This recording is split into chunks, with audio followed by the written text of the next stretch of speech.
Daghang kayong salamat. Ato nakauban karon mga kabumbo via Zoom si Kyric Silis. Unang ora Kyric, naistan po nating alamin kung ano po sa tingin nyo. Yun po nga nangyari Kyric doon po sa Tubo, sa Negros Occidental na ikinasawi ng 19 ka mga membro ng NPA na sa ngayon gustong paimbestigahan Kyric no, sa grupo ng makabayan dahil po nag-research mga sibilyahan. Ano po sa tingin niyo Kyric, sir? Nakakalungkot at nakakagalit po ang pangyayari na ito. Una, nakakalungkot dahil kapwa Pilipino pong namatay, bagamat tagumpay ang operations ng ating Armed Forces of the Philippines at ng Philippine Army lalo na. Hindi po tayo natutuwa na mga kapwa Pilipino ang namamatay sa ganitong walang katuturan at walang kabuluhan na uri ng ideolohiyang pinaglalaban. Banyaga naman at 58 years na halos hindi pa rin nagtatagumpay, sige-sige lang. Obligado man ng gobyerno, ang mga sundalo na ipagtanggol ang komunidad, ang mga tao. Kasi armado sila itong NPA. That's number one, nakakalungkot. Ang higit nakakalungkot, yung binanggit mo kanina pong Steve, may minor de edad, may mga kabataang kababaihan na ang isa active student council officer. Ibig sabihin, posible nag-leave lang ito from study o pwede yan sa UP, mag-leave of absence ka from study. Yung dalawa teachers, graduate na, nagtuturo na yata, faculty member ang isa sa UP Manila, yung isa sa Cebu. Parang galing din yan UP Cebu. Murang edad, 23, 24 years old lang. Ang isa nga, may dalawa pang Phil-Americans. Steve, mga kababayan, galing sa Estados Unidos. Most likely, ang mga mothers nila, mga inahan, ay mga Pilipina na nakapag-asawa ng Amerikano, kaya nandun sila sa Amerika o nakapag-migrate na sila doon o doon na ipinanganak. Anak Bayan USA ang kanilang grupo. Yung may isa pa na nagpapakilalang researcher daw ng peasant organization o sa mga magbubukid. Nakakalungkot sapagkat nagpapatuloy ang kasinungalingan. Nagpapatuloy na nagtatabon-tabon ang mga dapat may pananagutan. Halimbawa, hindi totoo na ito ay mga sibilyan. Armado po sila. Mga kababayan, ako po ay nanggaling sa CPP, NPA, NDF. Almost 21 years po akong naging bahagi ng CPP, NPA, NDF. Ang huling unit ko po, mula 2004 hanggang 2000, kalagitnaan ng 2010, hanggang maagang bahagi pa pala ng 2011, yung huling unit ko ay National Operations Command ng New People's Army National Intelligence Unit. NPA N2, NOC. So, buong Pilipinas po ang aming pagkilos at parang kami ang General Headquarters ng NPA. Kami yung parang national staff. Under po kami sa National Military Commission ng Central Committee. Kaya naintindihan ko po yung ganitong sitwasyon kasi bago po ako mapunta sa New People's Army, ako po ay naging chairman ng League of Filipino Students sa Isla ng Panay. Pag sinabi pong Isla ng Panay, ito po ay sakop ng probinsya ng Iloilo, Antique, Aklan, Capiz, Guimaras. Panay Island po yan, sa Western Visayas, including Iloilo City. So, nag-chairman din po ako ng College Editors Guild of the Philippines. Founding regional chairman ako ng Anak Bayan. No? At kami din pong bumuo ng Bayan Muna na party list. No? Isa pa lang dati yung party list na yan noong 2001 bago ako ma-deploy sa NPA National Operations Command. So ito mga binanggit ko, LFS, mayroon doon Bombo Steve, mga kababayan, yung babae, galing Diliman, chairperson siya ng LFS Diliman, League of Filipino Students. Yung dalawang galing Amerika, na mga Filipino-American, mga anak bayan USA. At ako, nag-chairman din ng bagong alyansang makabayan. No? So hindi lang simple na kinukwento ko. Ang lahat ng posisyon na hinawakan ko po, Bombo Steve, ay bilang ako, kadre ng Communist Party of the Philippines. So sinasabi ko ba na ang anak bayan, ang League of Filipino Students, ang Gabriela, ang Bayan Muna, ang Anak Pawis, itong mga organisasyon karapatan, ang NUPL, ang Anak Bayan USA, at kung ano-anong organization nila, yung Makabayan Black, sinasabi ba ni Ka Eric na ito ay binuo, pinamumunuan at hanggang ngayon pinapaandar ng CPP, NPA, NDF bilang front organizations? Yes. Yan ay may affidavit ako sa ating National Anti-Terrorism Council. May mga affidavit pa ako niyan sa korte at hindi lang ako. Libo-libo kami ang nagpapatotoo nito na mga dating rebelde. So gusto kong mag-take off sa konteksto na ito na nakakalungkot at nakakagalit dahil niloloko nila ang taong bayan. Niloloko nila ang mga kabataan. Ang pag sinabi kong nila, ang CPP, NPA, NDF recruiters. And then makikisawsaw pa ang Kongreso. Maririnig mo si Dilima, magpapaimbestiga din daw siya. Ang Commission on Human Rights, magpapaimbestiga din po. Marami nang sumakay. You take it from us na nanggaling doon. Na hindi po ito comics na kwento. Na parang inimbento lang namin, naisip lang namin. Kasi isinabuhay ko yun. Sinalaysay ko mula ng kabataan ko, nang ako'y ma-deploy sa multisectoral, sa bagong alyansa Makabayan, sa Bayan Muna. Lahat ng ito pinagdaanan ko. At iisa lang po ang pinanggalingan ko kung bakit na-deploy ako sa mga posisyon na binanggit ko. League of Filipino Students Chairman, College Editors Guild of the Philippines Chairman, Chairman ng Bagong Alyansang Makabayan, Founding Chairman sa rehiyon ng Western Visayas sa Anak Bayan, at ganun din po sa iba't ibang activities ko noon sa mga pagpaparali. Isa lang po ang pinanggalingan ko.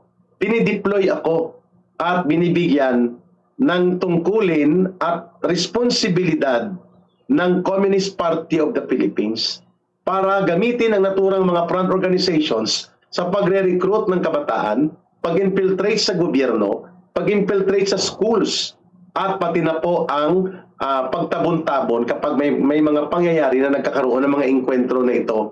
Bombo Steve, bakit sa dinami-dami ng mga organisasyon sa buong Pilipinas, tuwing may namamatay na NPA at tuwing may mga ganitong mga malubhang engkwentro sa pagitan ng tropa ng pamahalaan at ng NPA at namamatayan ng mga NPA, ang unang nagsasalita na ang mga nabiktima ay sibilyan, researchers, magsasaka, human rights workers, student leaders, student immersion team, kung ano-ano mga pagsisinungaling, bakit palaging nanggagaling sa mga organisasyon kagaya po ng mga Makabayan Black? Bakit hindi natin naririnig na nagsasalita, Bombo Steve? Mga kababayan, bakit hindi nagrereklamo ang Rotary Club, ang JCIS, ang Philippine Band of Mercy? Yung ibang organisation hindi nagrereklamo. Ito lang sila palagi. Karapatan, Bayan Muna, Anak Pawis, at Gabriela. At ang sinisisi nila, ang gobyerno palagi. At ang kanilang ipinagbubunyi, ang kanilang pinagtatakpan, at sinasabi nilang biktima ng militarisasyon, itong mga namamatay na mga NPA na nanggagaling sa kanilang organization. Hindi ba tayo nagtataka? So, klarong-klaro mga kababayan, that the narrative in Tuboso Negros na 19 ang patay, sinasabi ito nila na minasaker ng army. Pinatay ng armed forces, wala ng kalaban-laban, at ang iba doon ay mga civilian. Isa nang galing ang 24 high-powered rifles na na-recover, Bombo Steve. Mga granada. Alam nga naman, Bombo Steve, habang nagbabakbakan, nagraradyo ang battalion commander, prepare ka mo dyan pang tanim natin ng mga Armalite para palabasin natin mga NPA ito, ang mga namatay. Pwede ba yan, Bombo Steve, mga kababayan, na habang nasa gitna ng bakbakan, maghahanap pa ng armas ang army para itanim, para lang palabasin na NPA sila? Kalokohan. Eh, may mga putik yung mga armas. Sa putik ka nakuha, sa mga palaisdaan. So, at kung iparapin test ito, sigurado tayo na pumutok yung mga armas na ito. At ang mga iba't ibang kagamitan militar, nagpapakita po na nagkakaroon ng concentration or meeting. Sa lugar na yon, kung kaya naabutan sila ng Philippine Army, ng trupa ng pamahalaan, at nasukol sila sa lugar na hindi sila makaatras. At alam naman natin, wala pang training na mabuti o regular ang NPA. No? Basta marunong ka na mag-on and off ng safety, at pwede ka na mag-aim ng armas, at kaya mong bitbitin, pwede ka nang bigyan ng armas. Anong kalaban-laban nila sa tropa ng pamahalaan, Bombo Steve? Wala talaga, kawawa lang ito. And yet maririnig mo ang mga pamunuan ng UP, may mga pari, madre na sumasakay, may taga-human rights, kawawa sila. Kawawa! Ang dapat singilin, hindi ang Philippine Army. Ang dapat singilin, yung mga nag-recruit. Yung organizations na pinanggalingan nila na nagsisilbing cover. At ang mga authorities ng school like UP Diliman, UP Manila, PUP, at iba pang state colleges and universities na pinababayaan nila ang mga organisasyon na sinasabi ko na nagsisilbing front organization at recruitment center ng mga CPP, NPA, NDF at wala silang ginagawang pagbubulgar, wala silang ginagawang pag-file ng kaso sa mga nagre-recruit na ito sa loob ng mga schools at universities and even among other sectors, Bombostig. Pero sa tingin niyo sir, bakit po kaya nagtitipon-tipon itong mga sakop ng NPA diyan po sa Tubuso at sa tingin niyo sir, malakas pa po ba ang pwersa nila doon? Ang pagtitipon-tipon nila kasi anniversary ng NDF sa 24 na inkwentro sila 22. So April 22, nabangga sila ng military, naabutan sila. So they were planning to have yung tinatawag na anniversary celebration ng National Democratic Front. Kasi ang NDF itinayo yan noong 1974, April 24. So April 22, may mga video na na-recover na yung mga namatay nagpa-practice ng sayaw, ng kanta, may flag dance. At ang date ng video, I think is 3 days before the encounter. So klaro na nagkakaroon ng consolidation. May tatlong bagay kung bakit nagtitipon-tipon ang mga NPA kapag sila po ay may mga ginagawa. Number 1, pwedeng may plenum. Pag sinabi pong plenum, ang ibig sabihin yan ay mayroon pong pagpupulong. Plenum is meeting na malaki ng mga leaders o ng mga iba't ibang unit ng NPA na magko-consolidate. Kaya nagtitipon-tipon. May plenum o may mahalagang meeting. Number 2, may mga anniversary gathering and consolidation. Yan, nagtitipon-tipon din sila. Number 2 yan. Number 3, halimbawa, pag binira mo ang sitio 1, ang gagawin nila yan, iikot sila at magdi-disperse. At magtitipon na naman sila sa sitio 3. Yon, ang tawag dyan, dispersal, concentration, shifting. So pag binira mo sa sitio 1, tatakbo sila, tatakas, magkakalat-kalat, dispersal yon. Then lilipat sila ng lugar at mag-concentrate. Yan po ang tinatawag na taktika ng guerrilla warfare na concentration, dispersal, at consolidation. Shifting. So posible, nabangga sila yata sa kabilang side ng bayan, I think Calatrava, or dito sa Himamaylan, tumawid sila papuntang Tubuso, Negros. Kaya may mga interboundary operations yan. So tatlong bagay kung bakit nagtitipon-tipon ng NPA. May plenum kaya nagkakampo, may kampuhan sila. Or kaya may celebrations. Like anniversary ng NPA is March 29. So before dyan nagkakampo sila. Anniversary ng Communist Party, December 26. Anniversary ng NDF, April 24. At mukhang anniversary ng NDF ang isa-celebrate nila. At pangatlo, kung mayroon pong operations ng government troops, ng ating mga sundalo, umiiwas sila, tapos nagkakalat-kalat sila sa maliit na unit and then lilipat ng lugar, doon naman sila mag-concentrate. Shifting, dispersal, and concentration. Yun po mga pamamaraan. So naabutan sila. Kung tanong mo sa akin, malakas pa ba sila? Yeah. Kung ang sukatan natin ay para pabagsakin ng gobyerno, wala na. Ang huling puwersa ng NPA ay panahon po ng 2018. Kung saan po bago mabuo ang National Task Force to End Local Communist Armed Conflict. Umaabot pa po sila sa mga 96 or 98 guerrilla front. Ang isang guerrilla front ay mga 2 to 3 provinces ang kinikilusan. Mantakin mo, out of the 81 provinces ng buong bansa, mga 74 provinces ang presensya nila until 2018. Right now, hindi na masyado. Yan, ang pinakamalakas dati dyan, ang area nyo, pangalawa yan sa pinakamalakas sa Bombostig. Caraga. Ang Caraga region, yung guerrilla front 16, 16A, 16B, 16C. hanggang mga Agusan, Surigao area yan. Oo. And ang tawag dyan, Northeastern Mindanao. Yeah, ini Mayroon dati dyan, mayroon dati dyan, I think, 8 or 9 guerrilla front sa area nyo. At ang pinakasikat dyan, sila George Madlos, Oo. at sila Maria Malaya, si Kauris, Wala na. yan, si Kaimang. Nagpatay naman to. Sila Uto, patay na yon. So, yan dating pinakamalakas nila. Mga 2018 dyan sa Caraga region, umabot sila dyan ng mga, sigurong NPA dyan, hindi bababa ng mga 600 to 700. Nung panahon na yan, ng mga 2018. Sa Bukidnon, mga 500, 400. Sa Davao, mga 1,000 mahigit ang NPA. Davao region, may far south pa dati. Yung mga area ng Jensan, Cotabato, yun. At may Sambuanga pa dati. Ngayon, wala na yan. So, sa tanong mo kung ganyan pa rin po ba ang kapabilidad nila, hindi na. Pero makakapamerbisyo pa, pwede pa. So from a high of around 10,000 regular fighters and may tinatawag na mga local militia or milisyang bayan, mga around 10,000 din nationwide, to high-powered rifle na mga humigit kumulang mga 10,000 din.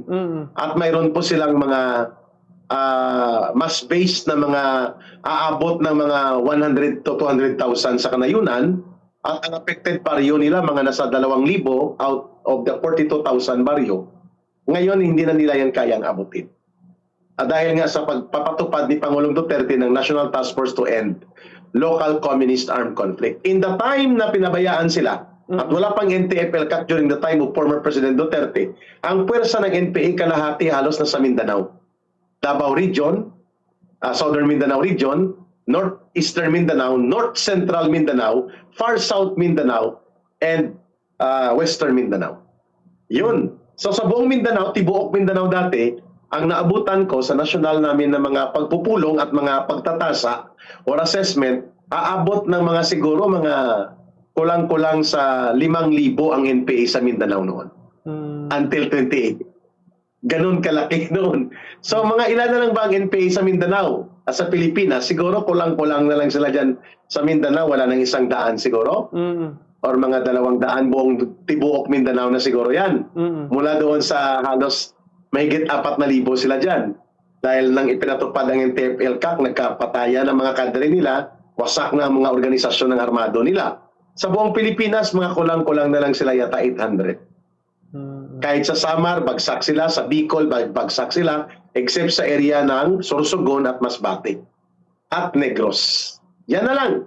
Out of 74 provinces na apektado nila, mga 8 na lang ang naiiwan na probinsya na apektado pa nila. Bombos Team. So capability-wise, mahina sa armado. Pero ang nakakabahala, recruitment nila sa schools, universities, tuloy-tuloy. Kahit hindi marami ang nare-recruit mga kababayan, Bombos Team, one life lost is one life too many. Ibig sabihin, kahit 5, 3, 4 lang recruit, nawawasak pa rin po ang kinabukasan ng kabataan. At nawawasak pa rin po ang buhay ng mga kabataang Pilipino na nare-recruit nila. Kaya nga may namamatay pa rin. At lumalakas sila sa pagbalik muli sa gobyerno. Lalo na may pundo silang malaki. Dito sa Bombo Radio, i-confirm ko ito. Yeah. Ang isa sa pinakamalaking source dati ng pundo ng CPP, NPA, NDF ay ang mga mining companies at mga telecommunications, yung Globe, yung Smart. No, mga umaabot yan mga kababayan. Siguro ang Globe hindi yan bababa sa mga 200 million a year. Ang Smart mga nasa 150 million a year ang nakukuha nila dyan, no? Baka mahigit pa. Ang mga bus line, ang mga yellow bus, rural, mga mining company. Pero ngayon, maliit na lang kuha nila dyan kasi maliit ng pwersa ng NPA eh. Wala na nga nasusunog na mga cell site, di ba? Wala nang binubomba. Wala na rin masyadong sinusunog ng mga bus. So, mahina na. Saan sila kumukuha ng pondo bilang racket at extortion? Sa Kongreso. Mga member din kasi ng Malitagang ang mga Makabayan Black. So, they are able to access between 400 million to 600 million pesos a year mula sa Congress. at dapat maimbestigahan yan at mapatigil. Kaya sila malakas mag-ingay kasi nga CPP, NPA, NDF po ang mga nakaupo na yan sa Kongreso. Hindi yan ordinaryo. Yan sila Antonio Tinio, yan sila Renico, yung kulot na pumalit kay Raul Manuel, yan si Sara Ilago. Hindi ka pwedeng umupo dyan kung hindi ka CPP, NPA, NDF. At ang sinasabi ko sa interview na ito sa Bombo, sinumpaan ko yan sa loob ng Senado. May mga affidavit din kami, hindi lang akong gumawa nito. At hindi lang ako nag-identify sa kanila. Bombo Steve, mga kababayan. So, maganda na tinalakay natin ito. No holds barred. Sapagkat information is a weapon for the people to defend themselves. It is a weapon for the youth, for them to be able to discern and understand yung manipulation and deception para hindi sila maluloko. Kaya ko ito, dinidiscuss ko ito, mga kababayan. So, ang pag-iingay ng Makabayan Black is connected to the agenda of the CPP, NPA, NDF with the NPA para ipagtanggol ang mga NPA at hindi mapuruan at siraan ang dangal at integridad ng Armed Forces of the Philippines. Yes, that is part of the standard operating procedure in propaganda attack. Bombo Steve. Yeah. Pero sir, sa tingin niyo, bakit po kaya hindi pwedeng maimbestigahan? No, itong na-mention mo na mga nasa taas na posisyon, lalo na itong mga nasa Makabayan Black. Napakarami sir na mga buhay na nawawala sir dahil po pala doon sa kanila. Pwedeng imbestigahan, hindi ginagawa, Bombo Steve. Yan ang problem. Sad to note, sa panahon ni Pangulong Duterte, hindi nila nagawa yan na imbestigahan kasi may tinatawag yan. Nakausap ko yan si Senator Alan Peter Cayetano nung nasa NTF-ELCAC pa kami at si Lord Alan Velasco nang kami nag-advocate, sabi nila, alam nyo kasi may tinatawag dito na parliamentary courtesy. Hindi natin pwedeng gawin yan eh. Kasi they won through the party list law. Mali yon. Dapat inimbestigahan yon. Your question is correct, but my answer is also directly, hindi inimbestigahan. Hindi sa hindi. Bakit hindi ginagawa? Yun ang tanong. Pero pwede bang gawin? Pwede po. Kasi mahuhulog po sila sa terrorism financing under the Anti-Terrorism Law of 2021. Mahuhulog po itong mga Makabayan Black Party List sa tinatawag na abetting, promoting, and consenting the commission of acts of terrorism. Ibig sabihin kasabwat. Yes. Kaya nga tumakbo ako dati sa party list, yun sanang purpose kung nanalo kami nung sambayanan, para yun ang agenda namin. Na sa loob ng Kongreso, maimbestigahan sila. Mas lalong lumakas ang loob nila nang sila po ay naging tactical allies ni Marcos at Romualdez sa loob ng Kongreso para atakihin at sirain ang mga Duterte political camp. Kaya sa pagpirma nila ng impeachment last year, each one of them, si Brosas, si Franz Castro, na nahuli yan sa Talaingod, na itinakas nila at dinukot ang kabataang mga katutubo sa Talaingod, Davao del Norte, may kaso pa ngayon pending pa under appeal. Si Franz Castro, si Raul Manuel at saka si Brosas ng Gabriela Party List, ACT, Teachers, saka Kabataan Party, tag 150 million po ang nakuha nilang project na alam natin convertible to cash. Panunuhol po yun. But even without the impeachment, every year, ang aming research, 400 million to 500 million or mahigit pa, napundo mula sa government, sa Kongreso, na pupunta sa CPP, NPA, NDF. Kaya hindi na nila masyadong binobomba ang mga bus at binobomba ang mga tinatawag natin na mga cell site. Pero kung maalala mo, binomba nila dati dyan ng pinakamalaking damage, yung Taganito, Sumitomo at Nikkei Asia. 2011, I think yon, mga 400 na NPA ang lumusob. Sinunog nila ang tatlong loading ship, pinasabog nila ang port, at sinunog ang mahigit 400 na mga truck. Ang damage mga aabot sa mga 4 billion pesos. Ganyan kaperwisyo yan. Pero dahil duwag man yung Sinoy Aquino, walang nakasuhan. Kaya sa tanong ni Bombo Steve, mga kababayan, ulit-ulit na lang ito. Kasi nga hindi ginagawa ng gobyerno ang dapat gawin. Dapat i-ban sila sa mga schools. Iwag silang payagan na iwag silang bigyan ng recognition or hindi sila pag-i-accredit at ikampanya na huwag kayong pumasok dyan, front organization yan ng CPP, NPA, NDF.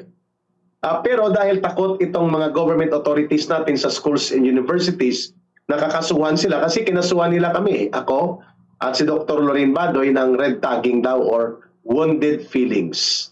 Si Ato Maraulio ng isang media, ang nanay niya, at si Teddy Casino, si Carol Araulio. Kinasuhan nila kami ng wounded feelings, 2 million damages. Dahil ibinubulgar namin sila. Kaya siguro natatakot ang mga opisyal ng gobyerno, lalo na sa mga school authorities, na gawin ito. So the problem is not with the CPP, NPA, and the recruiters alone. The problem is with the government how to execute decisively the authority of the state to protect the youth and its people. Doon ang problema. Mahina tayo eh. Tayo lang ang Kongreso at gobyerno na pinupunduhan natin ang gustong pabagsakin ng gobyerno natin. At sila na sa loob ng Kongreso at ang mga kabataan nire-recruit nila, ang inaatake nila ang Armed Forces of the Philippines. Ipapaputol ko ang dalawang paa ko, Bombostid, kung may narinig kayo na pinupuri nila ang AFP at PNP, itong mga Makabayan Black, wala. At kung kinukundina ba nila ang NPA sa mga panununog, yung binanggit ko, na mga 4 na bilyon ang damage, at mga 4,000 manggagawa sa minahan dyan sa Sumitomo, Nickel Asia at Taganito, dyan sa Surigao area, ang halos 4 na buwan hindi nakapagtrabaho dahil sa pamimerwisyo nila. Itong Kamatayan Black or Makabayan Black, nagkondina ba? Hindi. Pinalakpakan pa nila ang NPA. Di ba? So, ibig sabihin, tama yung sinasabi nilang red tagging sa Amerika. Ang sabi ni Senator McCarthy, nung sa Amerika noong 1960s, when you walk like a duck, when you quack like a duck, and when you swing your body like a duck, maybe you are a duck. Ang ibig sabihin dan, when you talk and act like a communist terrorist, like an NPA, and you make yourself to be part of the actions at tuwang-tuwa ka sa ginagawa ng NPA, then maybe you are NPA. Yun pong ibig sabihin niya ng nangyari sa Amerika, nang ibinubulgar noon ang mga communist infiltrators noong mga 1960s. Ang tawag dyan, McCarthyist. Ang sa atin, ang version nila, red tagging daw yan. Eh ano ngayon kung nire-red tag ko kayo? Red tagging on the basis of truth and factual information from my direct personal knowledge and together with the rest ng mga rebelde at kadri na nagbalik loob is a correct red tagging. Pero pag sinabi ko ng Bombo Radio, infiltrated ng CPP, NPA, NDF, yan ay mali. Mali na red tagging yan. Pero pag sinabi ko na ang Makabayan Black ay hawak ng CPP, NPA, NDF, ang karapatan ng UPL ay front at pinapaandar ng CPP, NPA, NDF, yan ang tamang red tagging. Okay. Sige po, sir. Napakalinaw po, no, ng ating talakayan sa ngayon. Siguro, sir, until this time, sana mabigyan niyo po pa kami ng time ulit dito sa Bombo Radio Butuan. Maraming salamat po. May mensahe po kayo, sir, na nais po iparating sa mga tagapakinig sa atin sa talakayang ito, sir. Nagpapasalamat kami that there are discussions like this sa Bombo Radio. Hindi ito tinatalakay Bombo TV sa ibang mga istasyon. Malamang baka sulatan nila ang istasyon nyo, susulat yan ng Makabayan Black, susulat ang karapatan ng inyong PL na at yung ni-interview ang mga red tagger like kay Ka Eric. Susulatan nila pati ang kapisanan ng mga broadcaster ng Pilipinas. That's how they do it.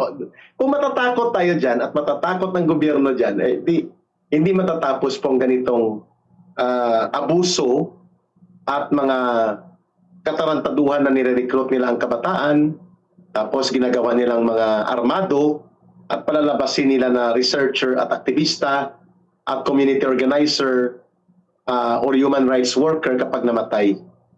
Ang kasalanan na sa kanila, pero ang higit na kasalanan ang pagpapabaya ng gobyerno.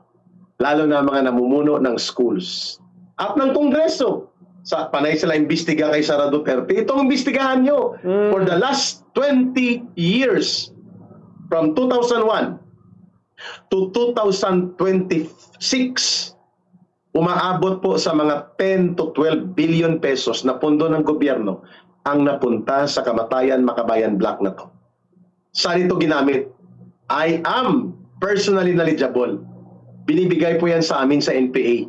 para magbili ng armas, supply ng military namin, ng aming hukbo, bala, baril, at marami pang iba na ginagawa, pati allowances ng mga kadre at organizer galing sa gobyerno na ang layunin namin pabagsakin ng gobyerno.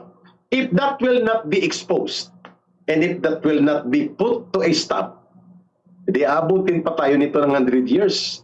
The same problem, wala na tayo sa mundong ibabaw, Bombosti.